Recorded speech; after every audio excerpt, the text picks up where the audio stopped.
segundos. A gente vai falar sobre transformação ou isobárica ou isovolumétrica, mas com certeza vai ser isobárica. Beleza? Então, amanhã aula segundo horário. Depois eu vou ter 2 aulas amanhã então com vocês. Um aulão, quem participar 10 pontinhos de presença no segundo horário, né? E no quinto horário vai ser a gente resolvendo exercício também. Dá uma adiantada aí, porque sem ser semana que vem na outra, vocês têm prova de física. Então vou descarregar mesmo, vou cobrar geral aí. E vai ter lista também, viu? Você está fazendo aí, fechando aí o segundo bimestre. Então, beleza, vamos lá. Aqui agora a gente vai fazer a resolução de exercício relacionado à transformação isotérmica. Beleza? Vou compartilhar uma tela com vocês aí. Nessa transformação isotérmica, beleza. Ah, deixa eu. Antes de eu começar aqui, deixa eu interromper aqui. Só para revisar. Professor, o que você deu na última aula que eu não estava participando? Não assisti o vídeo no YouTube, porque eu não tive tempo, né, como diz. É o seguinte: o que a gente começou agora foi o estudo dos gases. Eu acredito que a gente vai ver as 3 transformações principais: isotérmica, isobárica e isovolumétrica. Na última aula eu falei isobárica como isocórica também. Tá errado, viu? Isocórica é para volumétrica. Isovolumétrica, isométrica ou isocórica. Isobárica é só isobárica, isotérmica é só isotérmica. Então é isso aí. Continuando. O que a gente está estudando? A gente está estudando sobre os gases, e é o seguinte, lembrando que um gás aí, né, quer fazer uma pergunta aí, Felipe? Levantou a mão. Um gás é o seguinte, é o estado crítico, né, de uma substância. Você vai aumentar a temperatura até uma temperatura crítica, e para você, né, pegar aquele gás e trazer ele para vapor ou líquido, vamos falar assim, você vai ter que fazer o quê? Você vai ter que fazer um resfriamento. O resfriamento, não, desculpa, você vai ter que fazer uma alteração de dois ou três variáveis de estado. Quais são elas? Pressão, volume e temperatura, né? Então, gás, né? Você vai ter ali as partículas dentro do recipiente, ele vai estar vibrando ali para todos os lados. Isso é qualquer gás que você saber de sua vida. Falou que é um gás, é isso. E para você mudar o estado dele, você tem que alterar 2 coisas ou 3. 2 coisas são elas: volume e pressão, ou pressão e volume, ou volume e temperatura, ou pressão e temperatura. Ou as 3 de uma vez: volume, pressão ou temperatura. Né? E o que a gente viu na última aula foi sobre isotérmico. O que é isso? Eu mantenho a temperatura constante de um certo recipiente e altero a pressão e o volume. Para me alterar essa pressão e volume, né, eu vou pegar um ou outro e alterar, e lembrando que no isotérmico, a relação entre pressão e volume é inversamente proporcional. Se eu aumento a pressão, o volume diminui. Mas isso é nítido, né? Porque se eu estou aumentando a pressão, eu estou diminuindo ali o volume do recipiente e eu estou aumentando a colisão entre as partículas de gás ali dentro, né? Independente de que gás seja. Ok? Então a ideia de início é essa. Só dando uma pincelada geral aí. Quer perguntar alguma coisa aí, Felipe? Clicou na mãozinha aí, brother? Sim, não, não, sim. Não, né? Pelo jeito não. Vou baixar a mãozinha dele, porque senão vai ficar o tempo inteiro aqui. Então vamos lá. Vou compartilhar a tela aqui com vocês. Primeiro a gente vai estar analisando uns exercícios que eu já tenho aqui presente aqui para vocês. Né? E depois a gente vai fazer um de cálculo por fim. O primeiro aqui eu falo o seguinte: para que os valores aproximados de pressão e temperatura de um gás real se aproximem de um ideal. Para que valores aproximados de pressão e temperatura de um gás real se aproximem de um gás ideal. Professor, que diferença é essa, gás real e ideal? O gás real é esse que a gente está inserido na atmosfera aqui agora. Né? Você está em sua casa respirando gás nitrogênio, gás oxigênio e assim por diante. Esses gases são reais. O que é um gás ideal ou gás perfeito? É o que a gente vai usar aqui teoricamente, que a gente vai estar resolvendo os nossos exercícios, ok? Então, quando a gente está fazendo isso, a gente está pegando um gás real, vamos falar assim, a gente está pegando um gás do nosso cotidiano. Um gás ideal é esse que a gente trabalha na teoria aqui, ó, na teoria. É um gás que ele é perfeito, né? Ele, tudo que a gente conseguir analisar nele ali vai estar dentro das condições que nada vai interferir com aquele gás ali. Né? Não vai ter troca de calor, como é externo, então as partículas vão funcionar todas perfeitamente e assim por diante. Né? Para que esse gás real aproxime de um gás ideal, ele tem que estar uma pressão de 1 atm e o volume de 22,4 litros. Como assim, professor? Esse volume de 22,4 litros equivale a 1 mol. A 1 mol. Né? Então, para eu trazer um gás real, eu tenho que trabalhar nessas condições. Aí fala para você pesquise o que é CNPT para escrever sua resposta. Essa sigla CNPT é condições normais de pressão e temperatura. Aqui no Brasil a gente trabalha CNTP, viu? Inverte o P pelo T, que é condições normais de temperatura e pressão.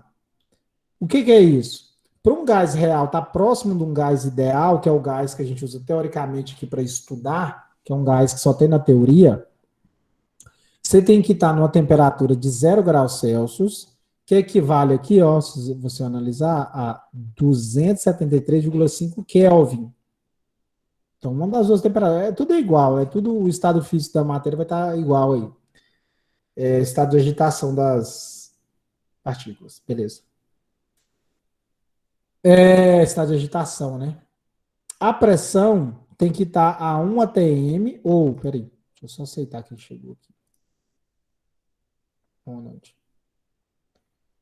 A pressão desse gás real, para estar próximo do ideal ou perfeito, tem que ser 111.325 Pascal, que é uma unidade de medida de pressão, que a gente tem outra unidade de medida de pressão, que é 1,01325 bar, que é a mesma pressão que está exercendo em Pascal, que é igual a 1 atm, que é igual a 760 milímetros de mercúrio. Nossa, professor, eu tenho que saber isso tudo? Não. Aqui não. Você tem que visualizar e absorver isso aqui, entendendo que são 4 tipos de medida de pressão e elas tudo aqui são iguais. Se eu falar 1 atm equivale a 760 milímetros de mercúrio, ou 1,01325 bar, ou 111.325 Pascal. 1 atm equivale a isso. Ok? Os mais comuns que a gente vai trabalhar é ATM, a unidade de medida ATM, e 760 milímetros de mercúrio, que são unidade de medida de pressão. O que é pressão, professor? Pressão, quando a gente está falando de gás, né? A pressão é o seguinte: você tem o gás no recipiente, as partículas não ficam ali totalmente agitadas, elas não colidem uma com as outras, então elas não colidem também na parede do recipiente pelo lado interno. Então, a pressão é esse choque das partículas entre elas e com a parede do recipiente. Então, elas ficam todo instante ali fazendo essas colisões aí. Então, exerce uma pressão sobre aquele recipiente. Ok? Então, para um gás real, que é esse gás do nosso cotidiano, está próximo do ideal, ele tem que estar a 275 graus Celsius, volume 22,4 litros e 1 atm. 1 atm é a nível do mar. Nós aqui em Cristalina está acima do nível do mar, então a pressão nossa é menor, né? Em comparado com quem mora no Rio de Janeiro ali, que está a nível do mar, São Paulo, ok? Então, a nível do mar. Quanto mais abaixo do nível do mar, maior a pressão, beleza? Continuando. Outro exercício. Na transformação isotérmica, o que é uma transformação isotérmica? A temperatura é constante. De um gás ideal, a densidade é diretamente ou inversamente proporcional à pressão. Justifique. Primeira coisa, antes de eu responder essa pergunta, eu vou te fazer outra pergunta. Eu quero que vocês respondam. Abra o áudio, digita. Vamos considerar que eu tenho dois quadradinhos. Um quadradinho de Vamos considerar que um quadradinho tem 5 centímetros de altura, 5 de largura e 5 de comprimento. Um quadradinho, um quadrado mesmo, perfeitinho. Um quadrado de isopor e um outro quadrado de ferro. Todos eles têm o mesmo tamanho. Eles são o mesmo tamanho. A minha pergunta é, qual que é mais pesado? O de isopor ou o de ferro? Todos eles têm 5 centímetros de altura, 5 centímetros de largura e 5 de comprimento. Qual é que vai ser mais pesado? O de isopor ou o de ferro? Qual vai ter maior peso? E De aí? ferro? Isso. Gabriel, ferro, Kiara, ferro. Isso. Isso tem a ver com densidade, né? Porque vamos imaginar comigo aqui. Se eu tenho um quadradinho de isopor e outro de ferro, as partículas que estão constituindo aquele quadradinho de ferro, elas estão bem mais juntas. Muito mais próxima da outra. Isso é densidade, é o agrupamento das moléculas uma pertinho da outra. Então, aqui a pergunta é, numa transformação isotérmica, onde eu não mexo com a temperatura, a densidade é diretamente proporcional ou inversamente proporcional à pressão? Professor, o que é diretamente mesmo? Diretamente é, se eu aumento a pressão, eu aumento a densidade. Inversamente proporcional é, se eu aumentar a pressão, eu diminuo a densidade. E aí, você acha que é diretamente proporcional ou inversamente proporcional? Você acha que aumenta a pressão ou quer dizer, aumenta a densidade ou diminui a densidade? O que você acha? Você tem um gás lá e você aumentou a pressão dele. E aí? Você acha que a densidade vai aumentar ou diminuir? E aí? Bora. É diretamente proporcional ou inversamente proporcional? Bora!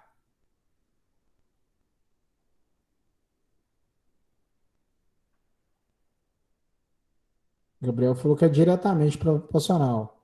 Marina Kozak, Carol Gomes, Felipe, Gleitz, Ronald, Tawane, Gabriele, Riquele, Natália, Matheus, Tarcísio. Ah, Tarcísio, eu lembro dele na sala de aula, hein?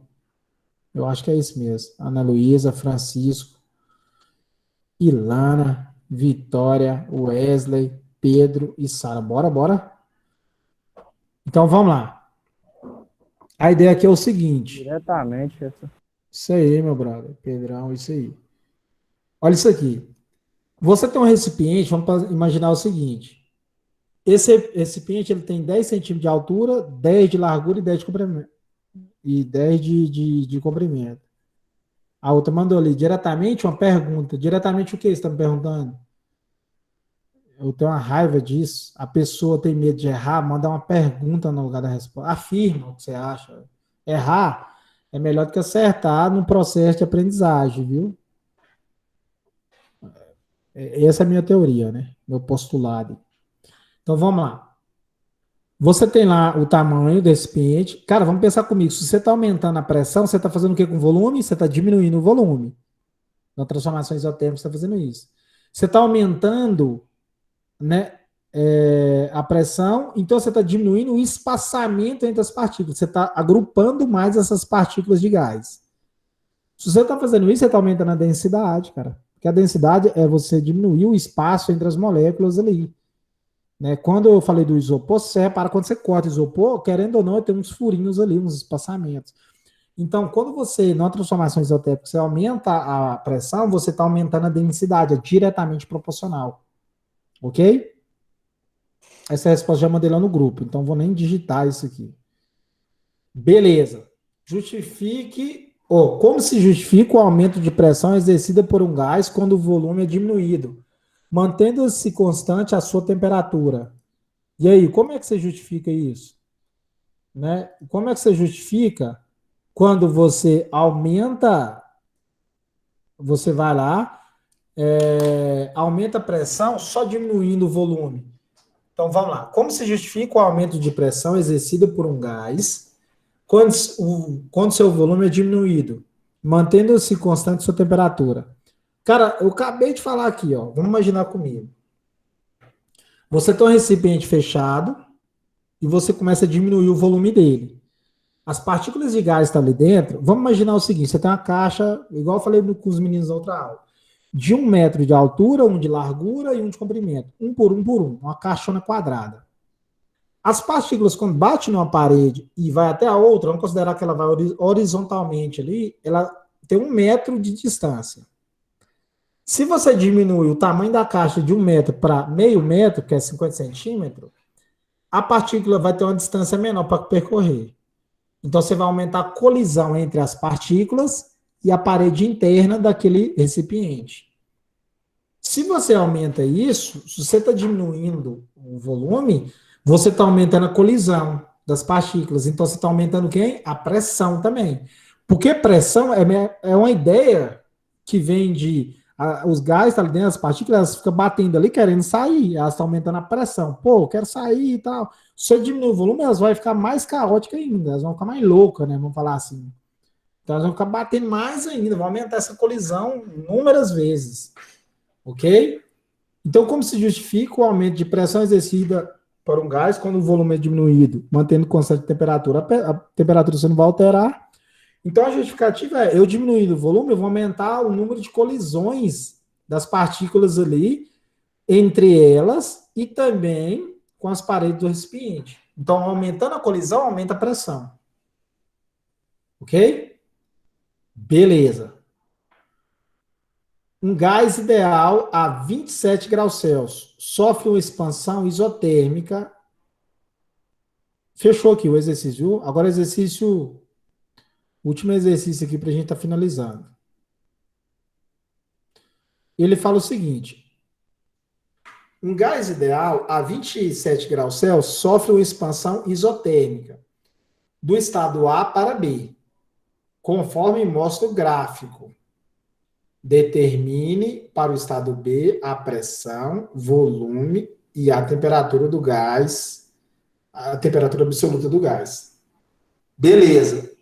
Deixa eu só espreguiçar aqui, o trem tá feio. Ele quer saber o seguinte, presta atenção. No estado A, o que é o estado A? Ele tinha uma pressão, um volume do gás e uma temperatura, 27 graus Celsius. Ele pegou, e se você analisar o gráfico, e pelo que está mostrando aqui, ele aumentou o volume. Então ele quer saber o volume final, a pressão final e a temperatura final. Se a transformação é isotérmica, a temperatura vai continuar a mesma, não vai mudar. Ok. A pressão vai alterar e o volume também. Se você aumentou o volume, a pressão vai cair. Né? Então vamos lá, vamos resolver aqui. Então vamos resolver juntos. Agora aqui entra aquela fórmula que eu mostrei para vocês na aula anterior, né? Que é pressão de ar. Peraí. Pressão de ar vezes o volume de ar, que é igual pressão de B vezes o volume de B. Professor, que fórmula é essa aí mesmo? Essa aqui é uma transformação isotérmica, porque eu só mexo com pressão e volume, então eu vou trabalhar pressão e volume, então eu não trabalho temperatura. Vou apresentar o gráfico aqui com vocês. Vamos analisar o gráfico. Na horizontal, que é esse eixo aqui, ó, a gente está trabalhando quem? Volume. Volume em litro. Aqui, ó. Vou grifar aqui, ó. Volume em litro. Né? E na vertical, a gente está trabalhando pressão. Pressão em que? Em ATM. Ok? Aqui, ó. Pressão em ATM. Pressão em ATM. Beleza. Professor, qual que é o estado A? É o primeiro momento do gás. Primeiro eu vou circular aqui o ar. É isso aqui, ó. Essa bolinha aqui, ó. Você tem que analisar no eixo. Quando o estado é A, qual que é a pressão dele? A pressão dele aqui, ó, é 6 atm. Eu dei uma alterada no valor aí, porque para ficar diferente da outra aula, viu? A pressão é 6 atm. Quando a pressão é 6 atm, qual que é o volume? Nossa, só nada a ver aqui. Qual que é o volume? 1 litro. Então vamos lá, vamos substituir na fórmula. Quando a pressão é. Opa! Quando a pressão é 6 atm, o volume é 1 litro. Então é igual. Agora no estado B aqui, ó, se eu analisar bem, quando a pressão é 0,4 atm, o que acontece com o volume? Você aumentou o volume. Você foi de um litro para um volume desconhecido, que é o volume de B, e é o que a gente vai procurar. E é o que a gente está analisando aqui, ó, porque está no estado B. Ele marcou o pontinho no gráfico aí, ó. Beleza? Então, continuando aí, substituindo os dados na fórmula. Pressão de B é 0,4.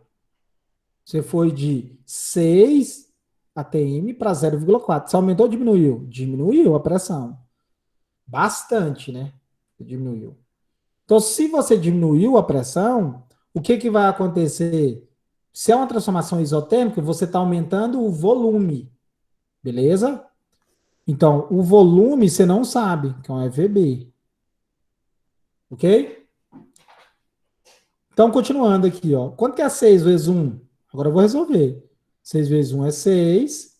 Aí você tem 0,4 vezes VB. 0,4 vezes VB é VB. 0,4 VB. Né? Porque é uma variável, você não sabe. Agora você vai passar o 0,4 está multiplicando, dividindo por 6. Faz aí para mim. Aí você vai ter VB, que é igual a 6 dividido por 0,4. Logo, VB é igual. Quanto que é 6 dividido por 0,4? Faz aí para mim. Bora? Deu 15, né? VB é volume do estado B. Então é 15 litros. Isso é nítido. Numa transformação isotérmica, se você aumenta a pressão, você está diminuindo o volume. Aqui você está com a pressão alta, você diminuiu a pressão, então você aumentou quem? O volume. Ok? Então, a nova pressão, a novo volume é 15 litros. O exercício ele pergunta: determine o estado B, pressão, volume e temperatura. Então, bora lá. Estado B. O volume. Vamos começar por pressão, igual falou lá. Pressão de B é igual a 0,4 atm. O volume novo de B é 15 litros. E a temperatura de B, no estado B, como é isotérmica, é a mesma, 27 graus Celsius. Só que eu não vou trabalhar 27 graus Celsius, a gente vai trabalhar com Kelvin, que é o do sistema internacional. Então, eu somo esse valor com 273. Logo, eu vou ter 300K, que é 300 Kelvin, não 300 mil seguidores, viu, gente? 300K, 300 Kelvin. Ok? Então, eu resolvi esse exercício. Nossa, professor, parece difícil. Não, é difícil olhando aqui. Mas se você pegar e refazer isso, que é facinho. O que eu fiz? Multipliquei e dividi. Só isso. E analisei um gráfico. Talvez a análise do gráfico você pode ter dificuldade. Então, você volta o vídeo, assiste 1 milhão de vezes e aprende. Ok? Então, na aula de hoje seria isso, galera. A gente discutir sobre os gases, né? E fazer um exercício referente a... Opa! Referente à transformação isotérmica. Beleza? Alguma pergunta aí, BTS?